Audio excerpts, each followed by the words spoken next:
to go. Well, that is and not. While technically true on both counts, I register my opposition to both of those statements right here and now. So have I. What's that? I'm in your hand. I'm disagreeing with you, Minister. We do not have all night. Okay, well, welcome back. Mr. Rue, do you have an opening statement you'd like to make? I do. It's very brief, but I do. If it's all right. Good. Delightful.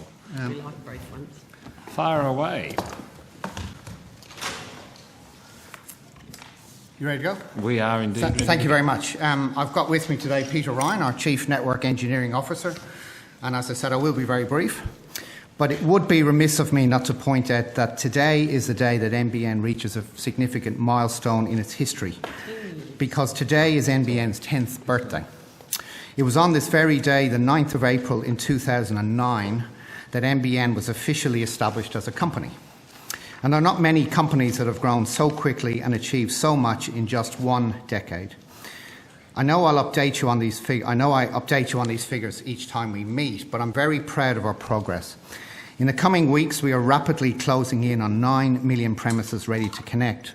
And just last month, we passed a huge milestone with 5 million active premises on the network. As is our usual practice, in early May, we will publish on our website our quarterly operational and financial results. And these will again show great progress during the quarter in build, connections and revenue, and in line with corporate plan targets for 2019. When we started a decade ago, NBN was a brand new company, brought together with a vision to connect an entire continent and bridge a digital divide that had held back parts of Australia for years. Our progress hasn't always been smooth, but the people working on the job have been some of the most dedicated I've ever had the pleasure of serving alongside with. And over the years, we have only increased our ability to deliver on our targets and goals. So I want to pay tribute to everyone who has made our success possible so far: our suppliers, our delivery partners, the retailers, and our internal workforce. Tens of thousands of people working every day to provide better broadband for all Australians, no matter where they live. With just over 1 year to go until the network is built, we are on track, and Australia is already seeing the life-changing benefits of this vital piece of infrastructure. I've mentioned this paradox before, but we are so close to completing the build, but we still have a long way to go. And what I mean is that the work does not end in 2020. I see a great future for this company as it continues to underpin the economy and Australian communities for years to come.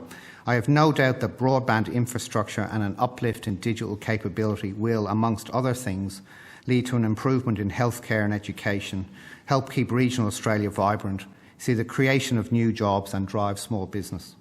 And for that to happen, of course, we need this company to be sustainable and successful. And we need our company and our retail partners to keep focusing on ever-improved customer experience. And in turn, this will allow Australians to be successful in the way they work, the way they learn, and the way they connect with friends and loved ones. And that's the reason we're all here and why so many people have spent so long working on this endeavour. To them, on our 10th birthday, I say thank you. And with that, we're very happy, Chair, to answer any questions you or the committee has. Thank you, Mr. Rue. Senator Urquhart. Thank you. Happy birthday, Mr. Rue. Thank you very much. There's no cake, I'm afraid, but it's happy birthday anyway. That's okay. I just want to refer you to comments and questions that were made on Insiders this week in relation to advertising. Yeah. Barry Cassidy asked Minister Frydenberg how much money would be spent on government advertising this week. Minister Frydenberg said all of that information will be available. So given the Treasurer's commitment to transparency, can you, your agency, advise the committee how much money you will be spending on government advertising this week? I can see if I can get that for you, Senators. There's always people listening, but let me give you a broad summation of how we think of it. We have requirements under public information to tell people, for example, when we're in an area. So we send letters, as you know, I think up to 5 letters to homes to tell people NBNs in your area or the disconnection date, and we need to continue doing that. I'm not sure that's advertising, but it's public information. So we will continue to do that through the course of the next few weeks and months. There is obviously also advertising we do around our product set, and we actually stopped most of that at the weekend because we knew heading into the coming caretaker period that we needed to ensure that any advertising that could be perceived in any way to breach caretaker rules, and we've been liaising with the department, with Mr Murdoch there all the way through that. And there will be some advertising which we will continue as well from where we have competitive areas, if you like. So Senator, I can tell you what we will be spending in the next week if I can get the information. Okay. In the next so while. obviously you go through the department. Absolutely. In relation to those advertising campaigns. So again, the department wrote to me several months ago. I think we have set up a caretaker committee. We've done this before. We have decisions need to be taken to that committee in the event that there's any question around caretaker rules. Okay. And if there's any interpretation needed, we immediately go to the department and seek their advice, and then follow their advice. Okay, so Mr Murdoch, I assume that the approval process is as you've outlined before, in terms of that advertising going through the independent campaign committee. I don't believe that any of the NBN material has been through such a committee. This is business as usual advertising that Mr Rue referred to. The only campaign, government campaign that's been through the process most recently is the e-safety campaign. Yeah, okay. But just to add to that, even though it's business as usual, as I said in my answer, Senator, if we perceive it could be thought of as in any shape or form political, we cease that advertising. And as I said, we ceased some of that at the weekend. That last week. We did not all of it, as I said. The public information will continue, and there was some advertising. But that's information that you're sending out to people in relation to connections, etc. Absolutely, correct? it's normal. Yeah. It's a normal letter that we say we're in this area. You can connect, or your disconnection date is this period. It's that sort of information to people. And as I said, if there's any advertising which we don't perceive to be political, but we perceive we need to do from a competition point of view, where we are competing with people, we may continue to do that. But if in any way, shape or form we thought it could be alleged or even perceived to be political, we ceased much of that at the weekend. But again, I can get you the team will. I'll see if the team can tell you what we intend to spend next week. I think your question was this week. Is that right? Yes. Yes. Can you tell me what the agency's, what NBN's total expenditure was on promotional material or promotional merchandise in the financial year commencing 1st of July 2018? What we have spent to date. I don't have that with me. Again, I'll ask my team who will be listening to see if they can dig that out. Okay. The March results won't quite have been finished, but I may be able to tell you to the end of February what that is, Senator. And does NBN undertake media monitoring? Yes, we do. And can you provide the total expenditure on that item in the financial year commencing 1st of July 2018? Sorry, again, the amount for the year from the 1st July to the end. Again, I won't have the end of March, Senator. They're closing the books at the moment, I'm sure, but I can certainly see if they can get you the end of February. Okay. I can tell you that in the calendar year 2000, this is not quite your question, but the calendar year 2018, we spent $279,000, and I would expect a similar spend. And what was that on? Can you just break that down a little bit for me, Mr. Roux? It's things like transcription, audio, video files, email alerts. Yep. It's those type of things. So it's clearly any information on NBN that we will track. We often use that. That's the monitoring you're talking about. That's there? the monitoring I'm talking about. Yes. Okay. And you'll get me the other information. I'm sure the team are working on it as we speak, Senator. Yeah, sure. Thank you. So I might just kick off with the Minister. Minister, I want to go to the HFC and your role in preserving it. Can you step me through that? HFC has been a part of the NBN's multi-technology mix rollout since shortly after the change of government in 2013. Okay. On how many occasions have you been presented with a proposal to scrap the entire HFC footprint? Senator, NBN are always assessing the mix of technologies and the mix of technologies that will see the NBN rolled out fastest and at lowest cost, and what is the appropriate technology for a particular area changes over time. But Senator, there has never been a formal proposition from NBN to cease HFC as part of. So you have not been presented with a proposal to scrap the HFC footprint? It has been and remains part of NBN's planning, Senator. Is that a no, Senator? As I say, NBN scenario plans and NBN is always looking at variations between technology deployments. That's something that you would expect the NBN to do. I understand that, Minister, but my question was quite specific, and it was on how many occasions have you been presented, if you have been, a proposal to scrap the HFC network? It's a yes or no. Well, it's quite simple. NBN have never recommended as an organisation that should occur. Anyone else? Well, NBN is an organisation, but I'm happy for Mr. Rue to. No. I'm asking you, Minister. contribute. It is a very straightforward question. Have you been presented with a proposal, either from NBN Co or anyone else, to scrap the HFC footprint?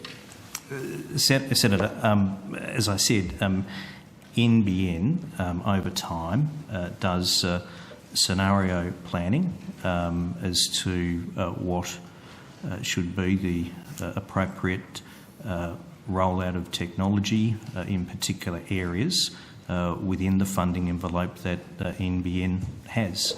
NBN has not put forward to me a proposition that HFC should not be continued with within the funding envelope that NBN is provided with. So NBN have never approached you and the Prime Minister asking you to dump the HFC rollout? As I say, NBN have presented scenarios. They have presented options for government, but NBN has never put to government that the HFC should be discontinued and other forms of technology completely replace them within the time frame and the funding envelope that NBN have. So can you just outline the scenario planning that you're referring to? What are those scenarios? Well, NBN are forever looking at different scenarios, which is why we have fibre to the curb as part of the NBN's rollout. That is a technology that was not available at the inception of NBN. It is now available to NBN. NBN is always assessing area by area what is and remains the right technology to deploy.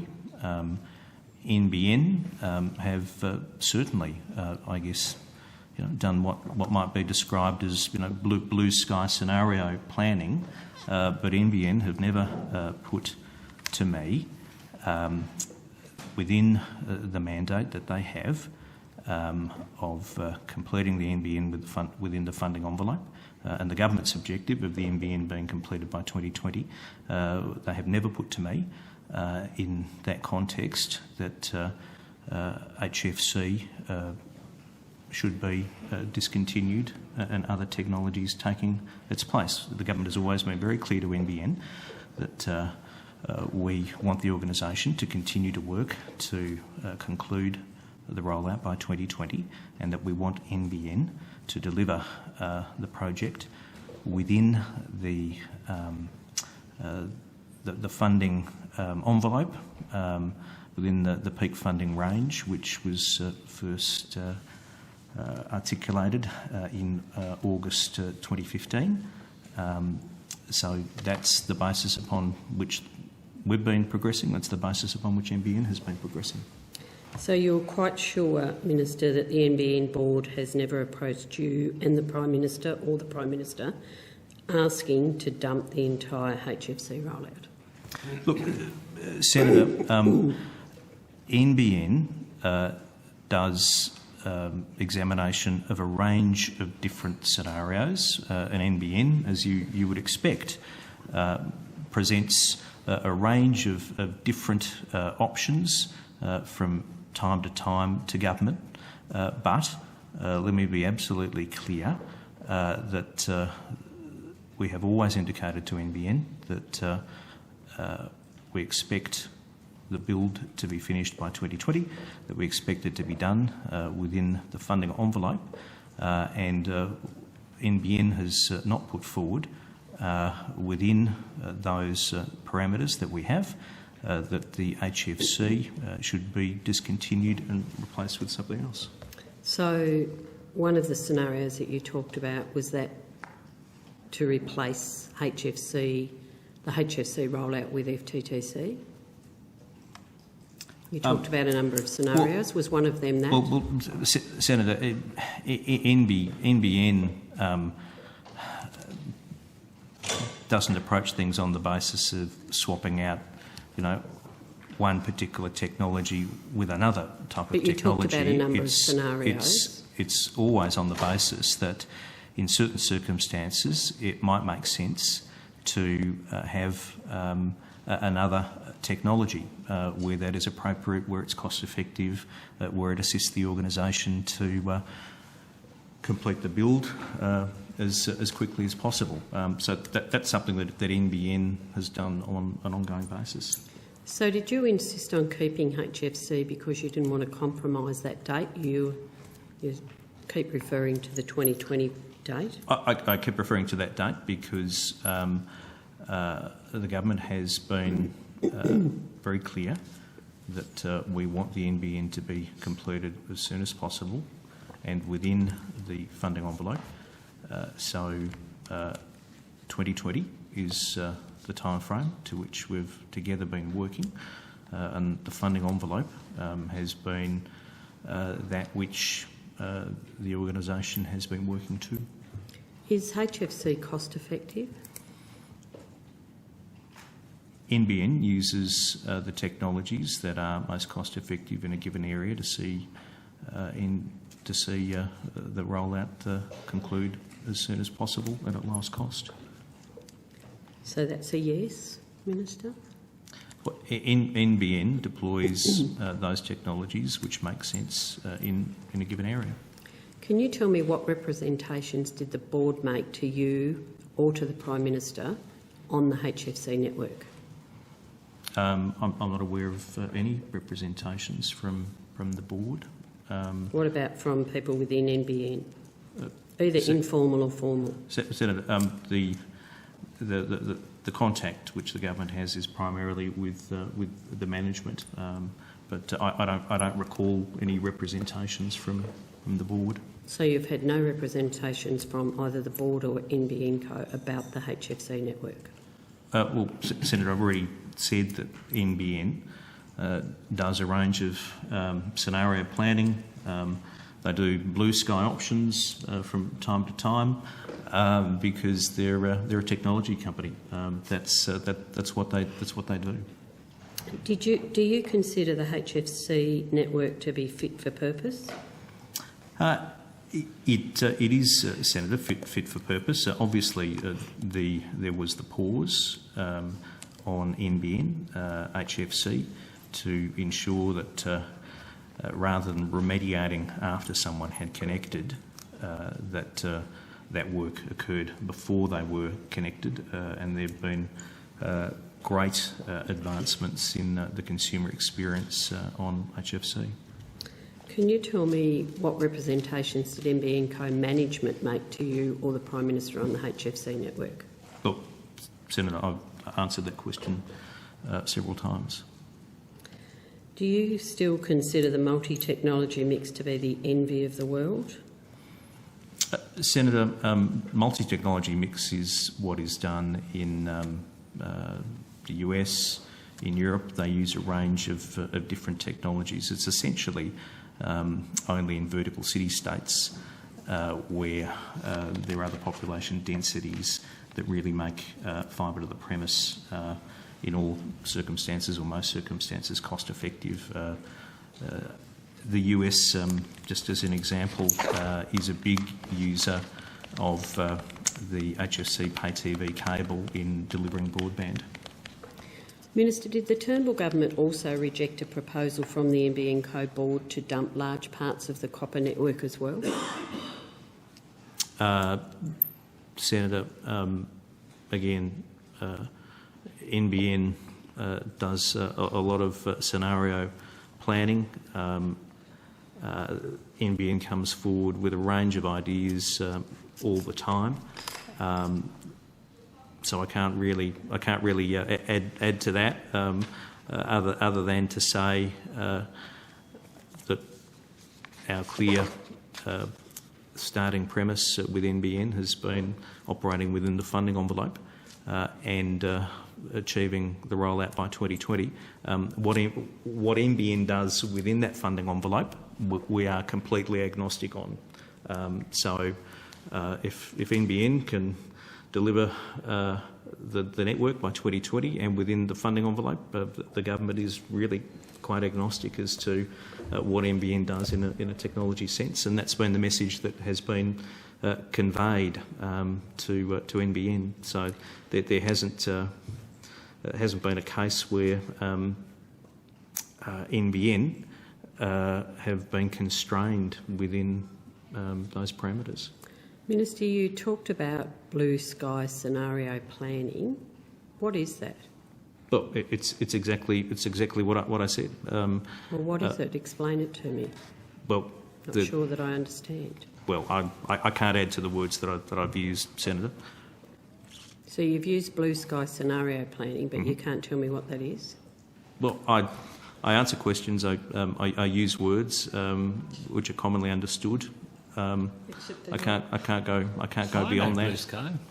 Is there also grey sky scenario planning? Well, look, if for the sake of simplicity, we can just talk about scenario planning. No, I'm just interested because you've used the word blue sky scenario planning a couple of times now. I'm just trying to understand what your understanding of that is. What does that actually mean?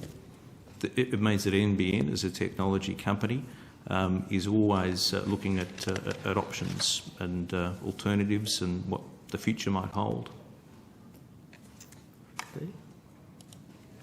Is that what, Mr Rue, is that what you understand it? Do you have anything to add?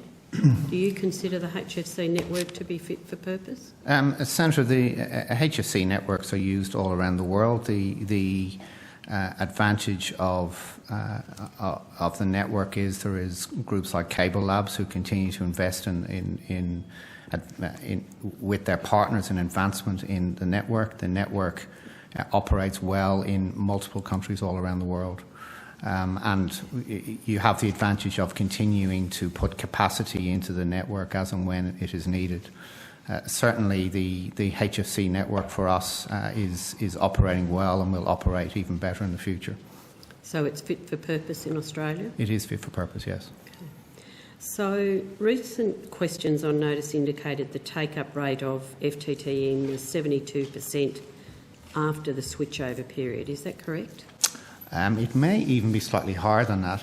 Can you tell me then what the current FTTP take-up rate is? Yeah, let me see if I can either find that or get that for you. No, certainly have a look for it if you... need to?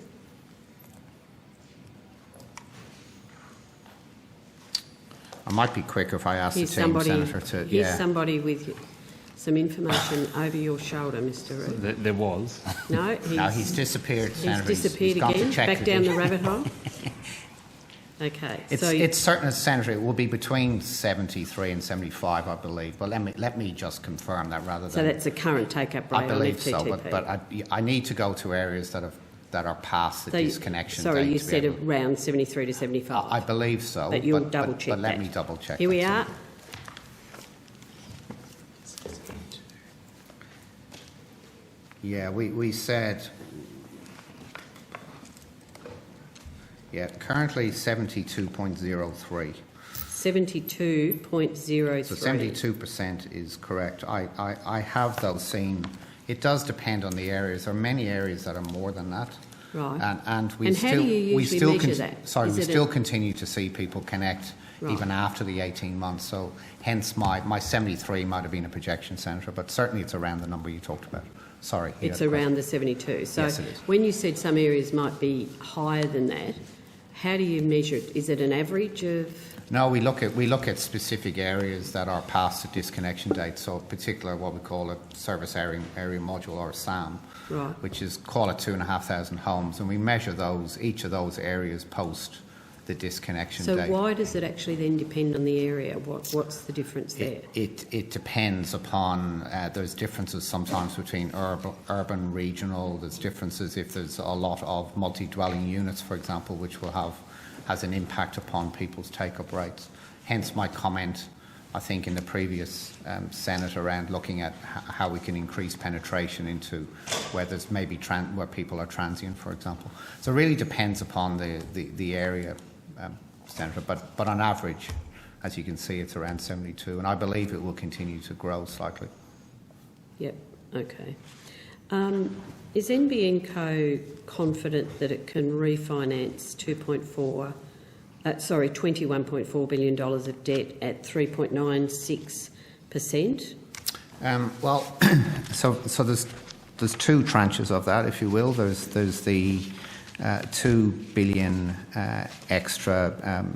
There's 2 billion that we will be going to the market for in, say, the next 12 months, which is what we talked about at the last corporate plan. That the intention is to actually repay that back relatively quickly out of funds. In terms of the remaining, the government loan, which is the 19.5 billion, that is due at June 2024. And the last time we looked at this in depth was 2017, I believe. Don't hold me to that, but it's around that time.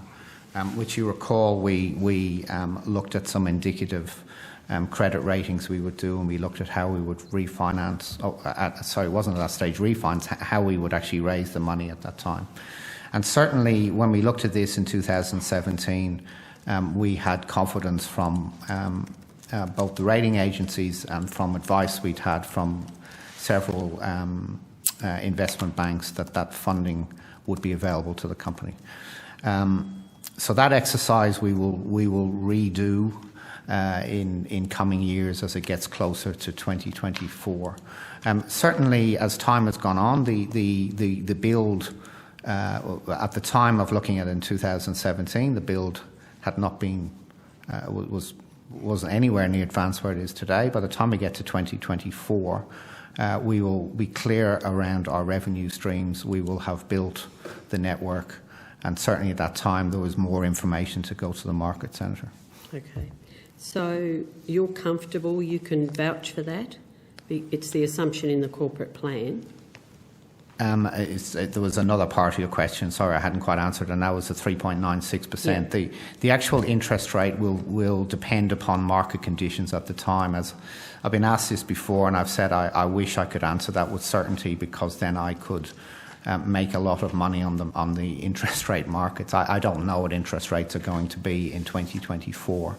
It depends upon, multiple factors around the world economy, or around global peace and other things. But so the interest rate could be higher and could be lower. So I can't really comment other than the current interest rate remains in and around the range that you would certainly get today, but I don't know about 2024. In terms of the confidence, I'm confident in our business plan. I'm confident in the ability of the company to complete the build. I'm confident around our revenue streams going forward. So on that basis, we should have a strong business that we can take to the market to get that funding. So what happens to the corporate plan if the interest rate is actually higher than the 3.96%?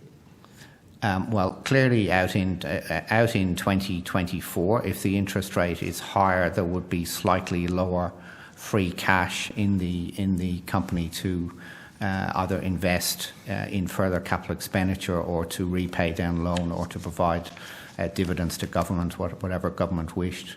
It wouldn't have a material impact on the business plan. And I remind you, the interest rate could also be lower. And if it's lower, it also won't materially improve the business plan. It would have an impact, but it's not a material impact.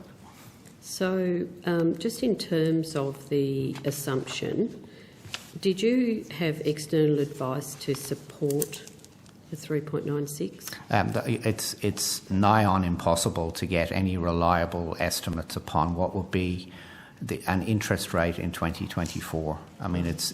So you didn't have. So I didn't. So all we used, Senator, was the 3.96 we paid today, which is the best indication of. It's the best I have for what 2024 interest rates will be. Okay, so that's an assumption that you've built within NBN, not from external. It was assumption actually in my old role that I took, Okay. and in future the Philip Knox, who's the CFO, would take that assumption going forward. Now, I asked you a question earlier about the current take-up rate of FTTP. FTTP, I think you asked. Sorry, FTTN. Sorry, yes. Which is 72.03. Yep. What's the current take-up rate on FTTP? Yeah. Again, let me. You don't have that. Yeah. Let me get that for you again, Senator. I could tell you the total take-up rate post disconnection, but I don't have it by technology in the document that I was going to look at. So the team will have that, I'm sure. So we can get that for you. So the team's working away behind. Yes? No, the team, the secret team. Oh, the other team, not that team. No, not that team. No. Ooh. Not that. The team who have the answers are working on that. Excellent. All right. Well, you'll come back to me on that one.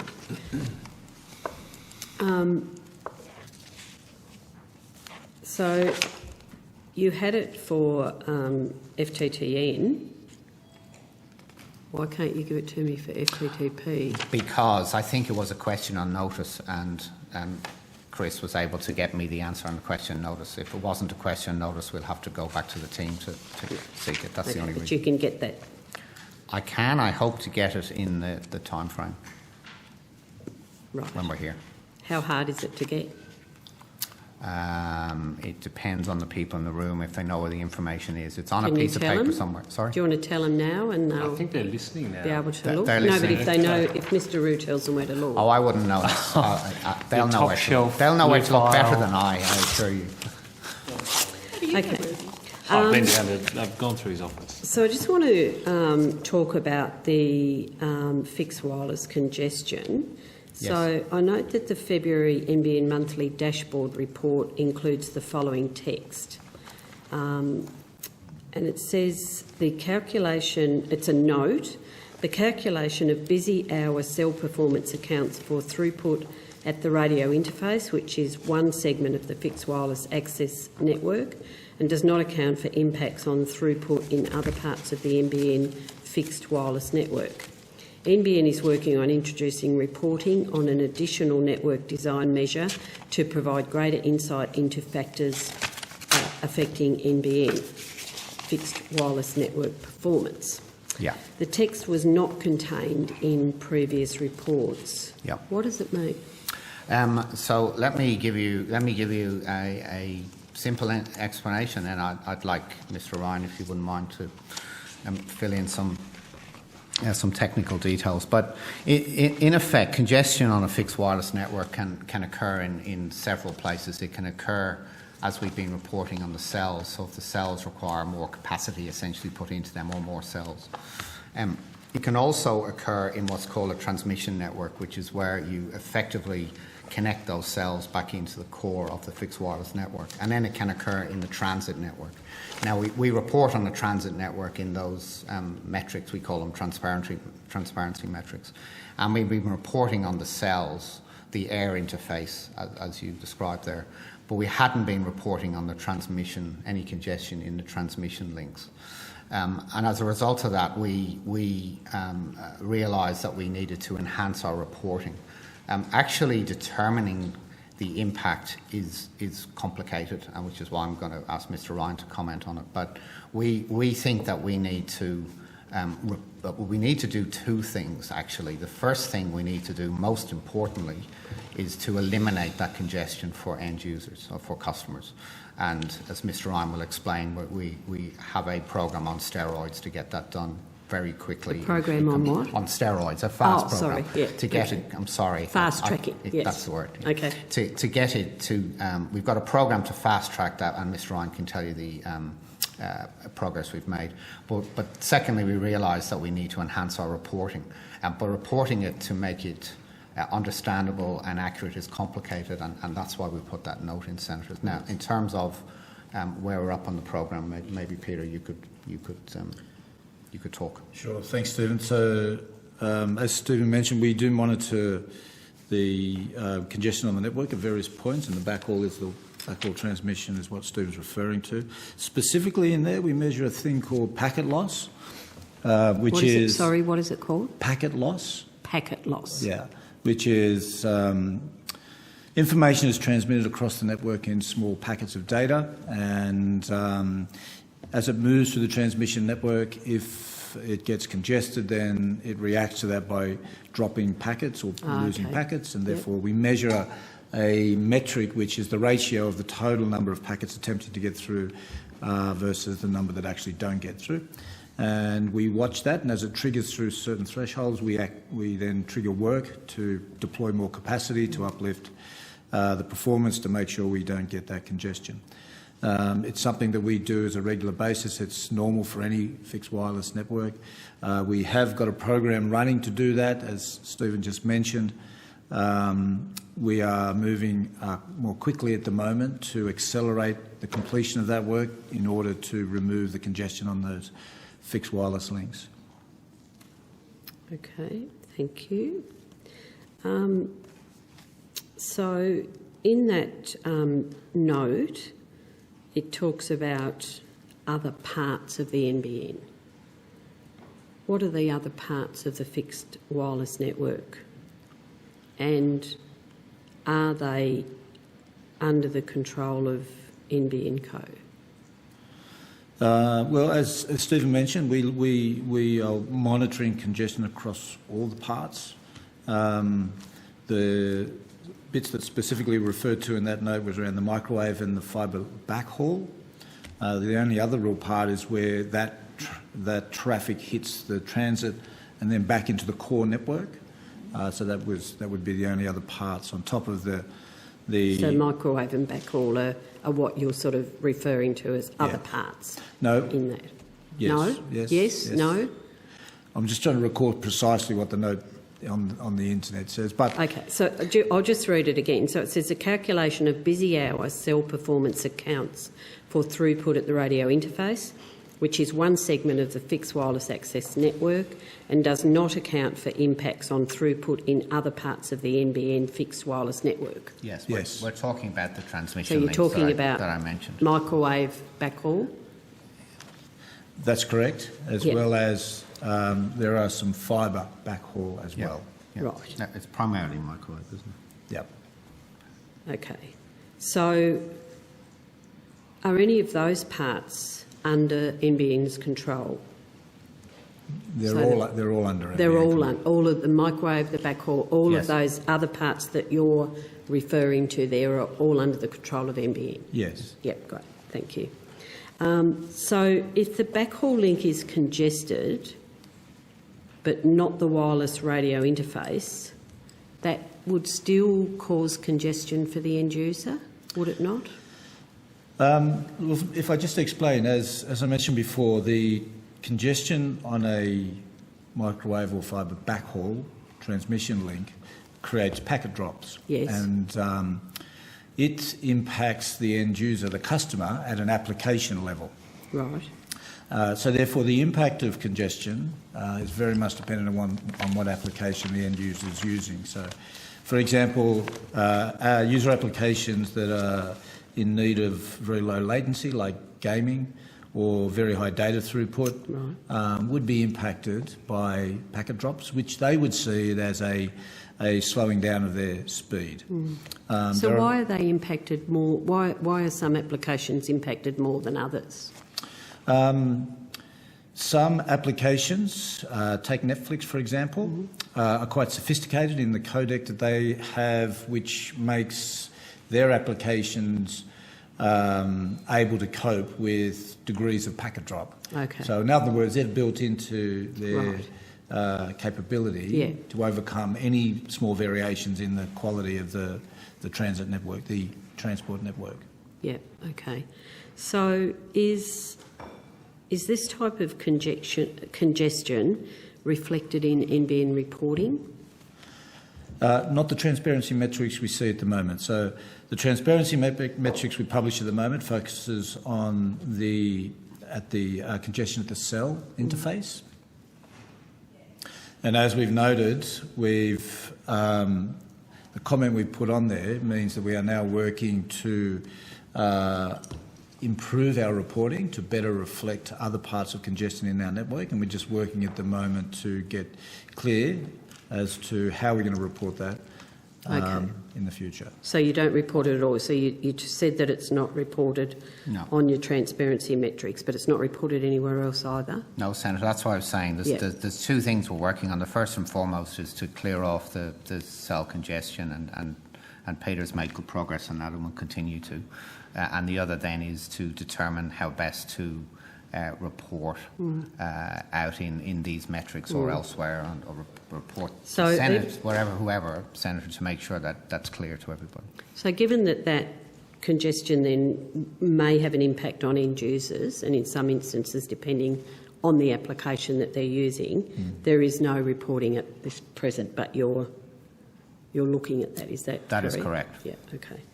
So does that mean that the current congestion reporting may not in fact reflect the lived experience of congestion by regional fixed wireless consumers? That may be the fact, yes, Senator. Yeah, but you don't know because you're not actually reporting it. Well, we're not reporting it, and as I said, and the reason it's taking a while is actually to determine that is quite a difficult engineering exercise. The most important thing is to resolve the current congestion, and maybe yes, we need to report it. There's no doubt, Senator. Please don't get me wrong, but I think to ease your mind, maybe we can tell you some progress we've made on those links. If that's all right. I'll get you to go to that, but I'm also interested in how bad could it be relative to the reported figures. Do you know that? That's been determined, Senator. It hasn't? No, we haven't determined that. You at haven't this stage. determined that, right? Okay. Yeah. Do you want to go through that? Oh, we know that at the end of March, that the number of congested links in the network was around about 10%, or around 250 links. As Stephen said, we're working extremely hard at the moment to accelerate the activity to alleviate that congestion by deploying more capacity. We expect to have halved that number by the end of this week, and to have been able to fix those 250 links by around the end of April or early May. How are you fixing that? Range of ways. So a lot of them are being fixed by, there are some remote configuration changes we can make, which changes the modulation used across that microwave link. Alternatively, there are other ways to increase capacity by actually visiting the site, putting additional electronics cards into the cabin on site, and then we integrate and commission that card, which produces the additional capacity. So there's a few ways that we're doing that. Do you know where the areas are when you talk about visiting the sites? Where are the areas where you're experiencing the biggest problems? Well, again, when we talk about biggest problems, it's important to understand it's a piece of work we're currently doing at the moment. Sorry, I should have probably said the most congestion rather than the biggest problems. That's all right. What we're doing a piece of work, as Stephen mentioned before, where it is quite a complex engineering piece of work to determine the end user experience impact of the packet loss that I referred to earlier. That work's ongoing. To be honest, right now we're focusing all our engineering and deployment resources on these 250 sites to eliminate that packet loss and that congestion as quickly as possible. Okay. Do you know how long the congestion has gone unreported? It's a piece of work that we're also looking at the moment. I think one of We started the reporting in December, so it's been underreported since December. Since December? Well, it hasn't been underreported is not the right word, but we've been reporting the cell interface accurately. We haven't, so that's reported correctly. We haven't been reporting this particular congestion since we started reporting this, which was in December. So, yeah, okay, so... Mr Ryan, just in relation to the question about where they are you able to give me how many in each state and territory? Do you have that detail? We have the detail of the 250 links we're working on at the moment, Yep. yes. And what are they? I don't have them directly to hand. Right, but we can them? get that list of Yep. the Okay. 250 that we're working on. Yep. Okay. So it hasn't been reported, and does that mean, Mr Roux, that you haven't been reporting the backhaul congestion for, say, the last 12 months? No, we've been, so there's a few things. We do report any congestion, if you will, on the transit network, and that we report that on minutes per month. Minutes per week. But I'm talking specifically about the backhaul congestion. Well, sorry. So in relation to fixed wireless specifically, we've been reporting fixed wireless cell congestion since December. So we haven't been reporting that since December. Well, on a more broad basis, we have been reporting on the transit network for a long time. But not the backhaul congestion? Not the fixed wireless transmission, needs to be clear about if that's what you mean by backhaul. Yeah, okay. And you'll provide that information on the states and territories. You can get that to us today? We'll try and get that today, Senator. Again, I'm conscious that we don't want to take questions on notice, so we'll do our best to get that for you. Okay, thank you. Minister, I just wanted to turn to an opinion piece that you had today in The Australian, where you said, and I quote, "The unthinkable has happened. What was a failed Labor project, flawed in conception and design, has been salvaged under this government and people are noticing." That's your words? Yep, okay. So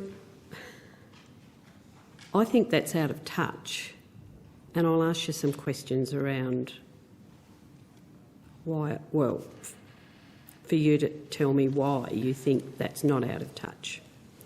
So are there 183,000 Australians on fibre to the node that are noticing that they can't get 25 megabits per second?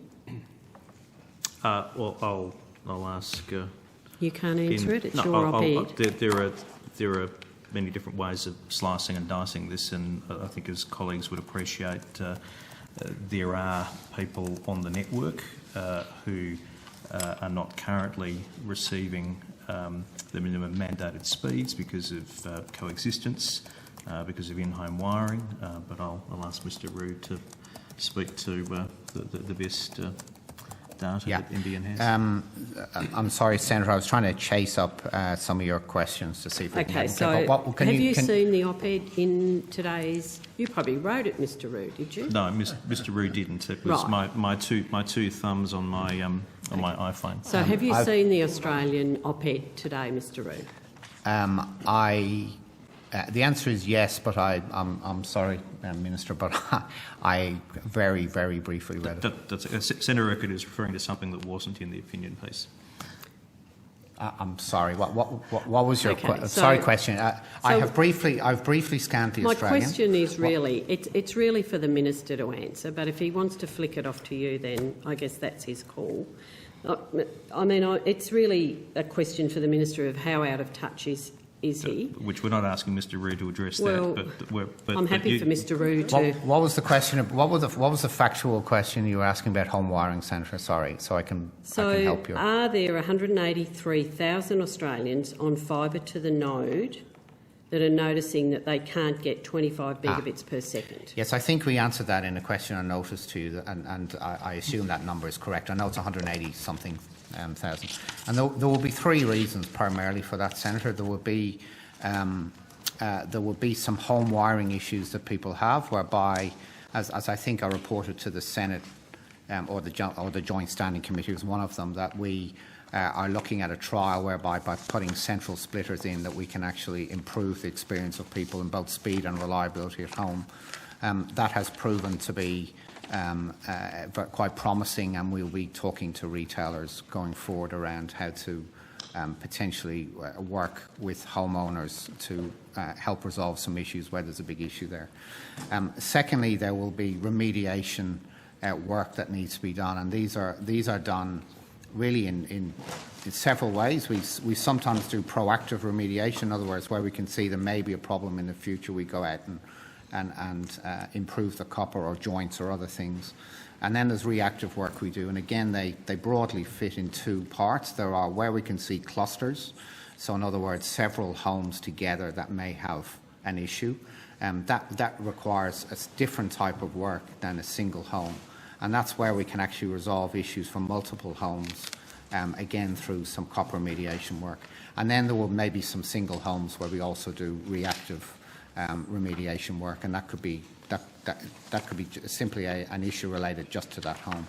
And then finally there will be homes whereby there's a coexistence. So if you recall, in order to not cause interference with other services, what call is power down some of the VDSL, and that means that doesn't cause interference, but until that coexistence is dealt with, there may be some speed degradation for people.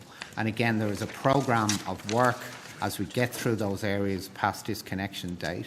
There's a program of work that we do in conjunction with our partner Telstra in this case to resolve those coexistence issues. So they're the three broad reasons why you would have, unless I'm missing something. And we have programs for two of those, and then in terms of the in-home wiring, we're considering best ways to work with our retailers on that. So, Minister, are 160,000 Australians a year noticing that their technician hasn't turned up? Senator, there are occasions where that does occur, and I think NBN's latest advice was, I think it's 5%. Yeah. Of appointments aren't achieved that should be. I'll ask Mr. Roux to. So I believe it's 91%. Is that correct, Peter? But Senator, if I can update that 160,000, the latest numbers we have between July and February. So this is not a full year, but it's 8 months. So July 2018. July 2018 to the end of February 2019. And we had 114,000 what we call missed appointments. 114,000. That's correct. And they if it helps you, I can give you a breakdown. Is that helpful? So we had, of those, 59,000 of those was actually where the technician turned up the correct day, but they may have been either early or late. And we count that as a missed appointment because we acknowledge that if I tell you, Senator, that I'm going to be there between 9 and 12 and I turn up at 1 o'clock, you may that could still disturb your day, clearly, because you may have set the morning away from You it. probably had the day off work, Mr. You may have taken the morning. Half the day. You may have taken the half day off work, and then we turn up an hour late. Or, and that can happen for a range of reasons. For example, a previous job took longer, but it doesn't matter. It's still a missed appointment. Or on the other hand, we asked you to stay at home between 2 and 5. We turn up at 1 o'clock. That equally is, we count that as a missed appointment too. So of those 59,000, 35,500 of those actually still we completed the job on the day. So 59, we were outside, we were the correct day, but not in the window. Mm-hmm. But of that 59, 35,500, we still did the job on that day. This is both connections and faults together. Work. 44,000 appointments we rescheduled. We still counted that as a missed appointment, though, and the reason is because we rescheduled with less than 26 hours' notice. And we count that as a missed appointment, because again, if we tell you on Tuesday we won't be there on Wednesday, we count that as a missed appointment. 9,000 no tech turned up at all. And then there's just over 1,000, which is a range of things from weather to the customer wasn't at home, or they didn't want the job done even though they were at home. So, but that's a small number, and that's the breakdown of the 114,000. Okay, so if there's 114,000 missed appointments, and you've given us the breakdown, how many appointments are there overall? Is that 91%? You mean how many appointments every single day? Well, if there's 114,000 missed appointments, out of how many appointments are those? Is that 91%? We don't miss. But is that 90? Is that the 91% compliance? Is it? We would not miss. Maybe 96. So I think, Senator, we get 95. That represents 5%. So if you multiply that by 20, you get approximately the number of appointments. Okay. I'm sorry, I don't have that exact figure. But I think the Minister said it was 5%. So. I think it's 5.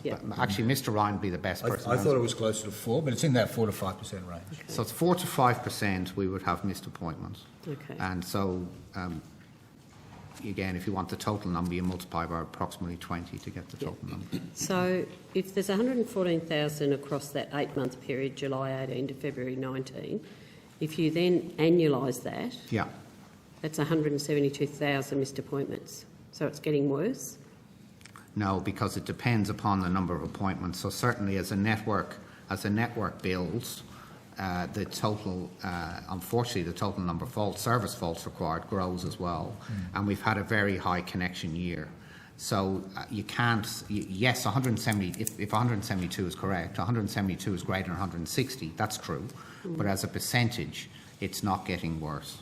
The percentage, and we don't like any missed appointments, to be very clear, but the percentage of missed appointments is better, not worse. But would that be correct, Mr. Ryan? Yeah, the percentage is quite stable. Oh, stable. Maybe I shouldn't say it's better, but it's stable. Okay, so are households on FTTN noticing more dropouts and faults? That's 91. I'm sorry, so that's that question again. Are households on FTTN noticing more dropouts and faults? Are they? Yes, are they? Question? I'm just trying to think through how we would see that. We would see that through our service fault rates on FTTN. If you just give me a minute, I'll just have a look at our service fault rates on FTTN. Can I just clarify, Senator?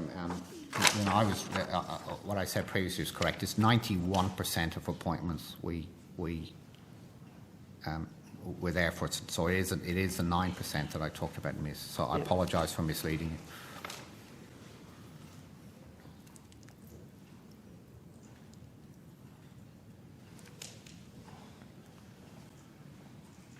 Can I answer some questions while Mr. Ryan is looking for that? Sure. Will that help you?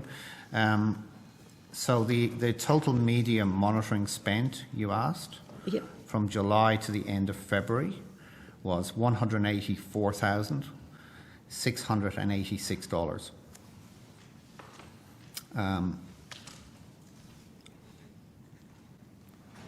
Promotional merchandise, Yep. this looks like fiscal year 18, so we don't have the number for, they're struggling to get the number for the 8 months, but again, it wouldn't be materially different. But last year, it was $62,865. So although I'm not sure I can get you the answer for the 8 months this year, you can assume it's a similar number for this year, Senator. It wouldn't be a material difference, I don't think. Okay. Um, Sorry, now, so Mr. Rue, you just said 91%. That you were referring to default, the appointments that are not missed. that are not missed. Yeah. So that means there's 9% are missed. Yes, I'm sorry. That's why I was trying to correct So you. you said I'm 5 sorry. and the I'm Minister sorry. said 5. Yeah, because sometimes we exclude things. So I'm sorry. Right. The raw so what data was you is- excluding, Minister? I was just recounting to you one of the data points provided to me previously by NBN. So if you want to interrogate the background of that, then best to talk to Mr. Ryan and Mr. Root. The raw data is 91%, Senator, and that of that break, the 114,000 that I'm talking about. I think when we complete the appointment on the day is where Mr. Ryan's number is coming from, which is another number we use.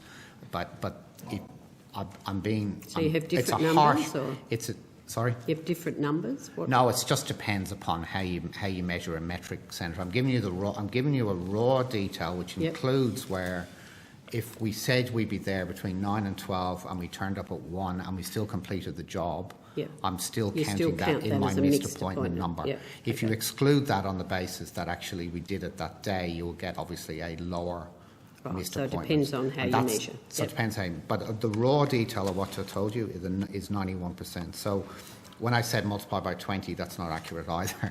You need to therefore divide by 0.09 will get you the total number of appointments. Ursula, I just wonder, just in terms of planning, Yep. I know we've half an hour until the lunch break. I just wondered if I could get a guide from you as to what you think. I've probably got about a half a dozen more. Okay. So, All right. So we'll just keep playing on. but it and then- depends on the answers. And how We'll give you one word answer. Does that help? Sorry? We'll give a one-word answer. I don't believe that, Mr. Rue. Yeah, so if we finish NBN before 12:30, we could start with ACMA before the lunch break and plough on. Okay, thanks. Okay.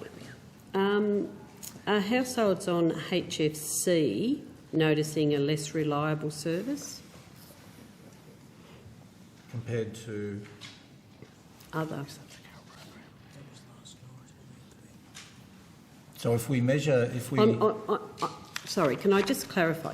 Yep. I'm asking these questions in the context of the Minister's op-ed, which I directed these at the Minister, but he's then handballed them onto you guys. So it's in the context of the op-ed. So we would measure the stability or reliability of a HFC service through the number of service faults we receive from customers as an escalation back into NBN of them being dissatisfied with the stability of that service.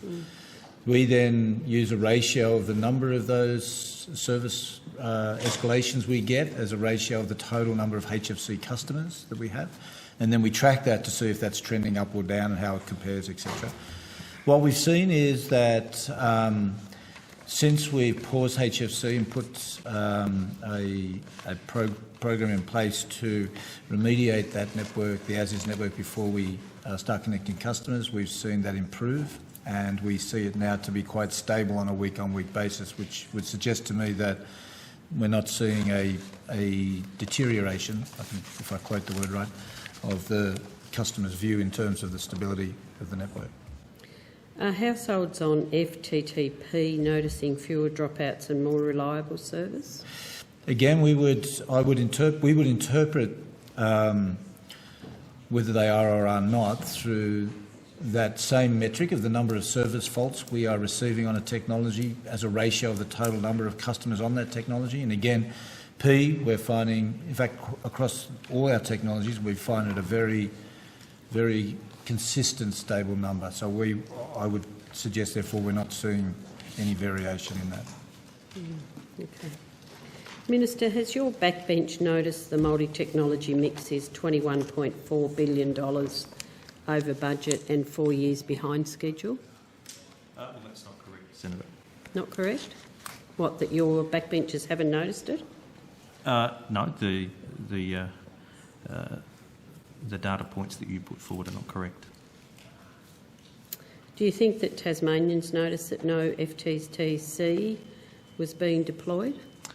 Senator, the reason there's no FTTC in Tasmania is because Tasmania was at the front of the nationwide rollout, and it was in design or in construction by the time that FTTC became a product that was available. So you don't think that they noticed that none of that was being deployed, even in areas where it could have been done? But, Senator, as I said, because Tasmania was at the forefront of the national rollout, Tasmania was essentially already able to order a service or in construction and design at the time that FTTC became available as a product. You can't plan the rollout of something at a time that it doesn't actually exist. Minister, does the Minister for Finance notice a $600 million blowout in the copper remediation bill? NBN is operating within the funding envelope articulated in the corporate plan released in August 2015. So the Minister for Finance hasn't raised that with you? Senator, NBN is operating within its funding envelope. Have you and the Minister for Finance noticed that NBN isn't going to meet the benchmark of 90% of premises being able to achieve 50 megabytes per second speeds in the fixed line footprint across Western Australia, Tasmania, Queensland, South Australia and the ACT? That part of NBN's mandate is for the nationwide rollout of the NBN. You can disaggregate to a state or a suburb or a town, but that particular mandate for NBN was for the nation.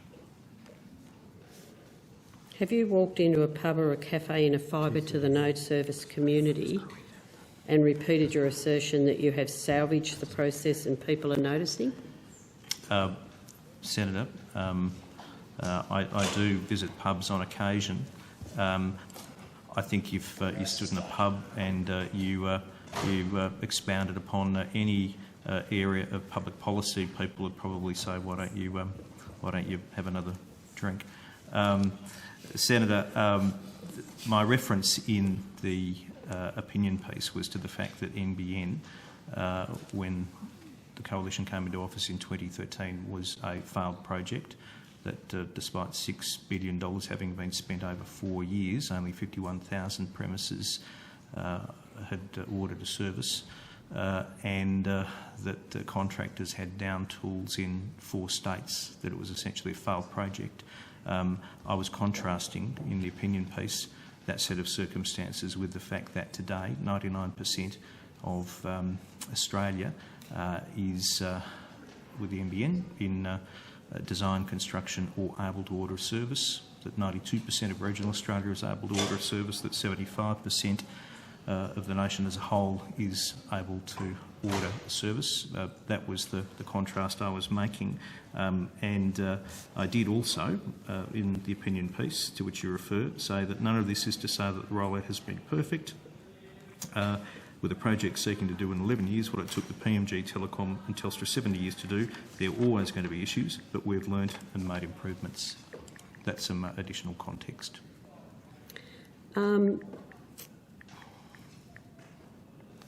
Of course, in the early days, Minister, the backhaul was a big part of the project, was it not? Without the backhaul, you've just got poles in paddocks, is that correct? You need Someone backhaul. had to build the backhaul. Senator, you need backhaul. Yes. Can you just talk to me a little bit about why the benchmark of 90% premises won't achieve the 50 megabytes per second speeds in the fixed line footprint across the states that I mentioned? Well, it will achieve the national benchmark, but obviously states are different, regions are different, but that was the national objective. Okay. Mr. Roux, do you have any of the questions that you've taken on notice? I do. Yes? I do. So firstly, let me... you asked me the total number of appointments. Sorry? So you asked me the total number of appointments. So Yep. I said to you the numbers that we classify as missed appointments was 114,093, and Yep. the total appointments was 1,223,183. Yep. So that means that percentage of missed appointments is 9.3%. Yep. I would, though, like to stress that is a very, very harsh metric, because of that 114, 35,546 were done on the day, and if you exclude that, 94% were done, which is the 95 that Mr. Ryan was talking about. 94% was not missed; it was just late that day, if you will. But on the harsh measure, it's 1,223,183 is the total appointments. Yep. The take-up rate of FTTP brownfields is 77.5%. 77.5. 77.5%. Yep. The promotional merchandise, I gave you the Yes. annualised number. Yep. The number between July and February, the team are struggling to calculate in the next half hour. I am happy, though, to ask for my office to go back to you directly with the answer Through the department. Yep. if that's all right with you. Yep. That's fine. So we can do that through the department. You'd like us to do that? Yeah. However, we'll get back to you. That would be great. Thank you very much. Rather than take it on notice and then you give it to you in 3 months' time. If you can feedback through Mr. Murdoch today, that would be great. The state breakdown of links, Yes. New South Wales 66, Queensland 58, Yep. South Australia 20, Yep. Tasmania 16, Yep. Victoria 65, Yep. and Western Australia 13. Yep. Now, if you add them up, you'll get 238, not 251, and I think that's because 13's been resolved since then, but that adds up to 238. Okay. And are the territories captured in that at all? They would be, but yes. but it doesn't appear that there's any. They're not on the list I was given, so. Right. Okay. So that means they either haven't got any or they've been picked I'm up assuming in one of there's the zero, states. but New South Wales could include ACT. Yeah, and right. Victoria could include Tasmania, isn't it? no, Tasmania's Tassie there. has- Oh, sorry. Tassie's 16. Sorry, okay. It's And Northern possible South Territory might be Australia or linked. WA. WS Yeah, could be an SA. yeah, could be Yeah. an SA. Okay. All right. Great. Thank you. I believe that was all your questions, other than one I failed to answer in Yeah. time. But as I think said, we yeah. can communicate that to you outside the hearing, if that's all Okay. right. Thank you. Excellent. Thank you very much, Mr. Roux and Mr. Ryan, for your time today. So we are obviously well ahead of schedule. Now, the Office of the E-Safety Commissioner doesn't arrive until 12:25, so the committee had intended to go to ACMA now. So thank you, NBN Co. Good luck, Godspeed, and we'll call officers from ACMA.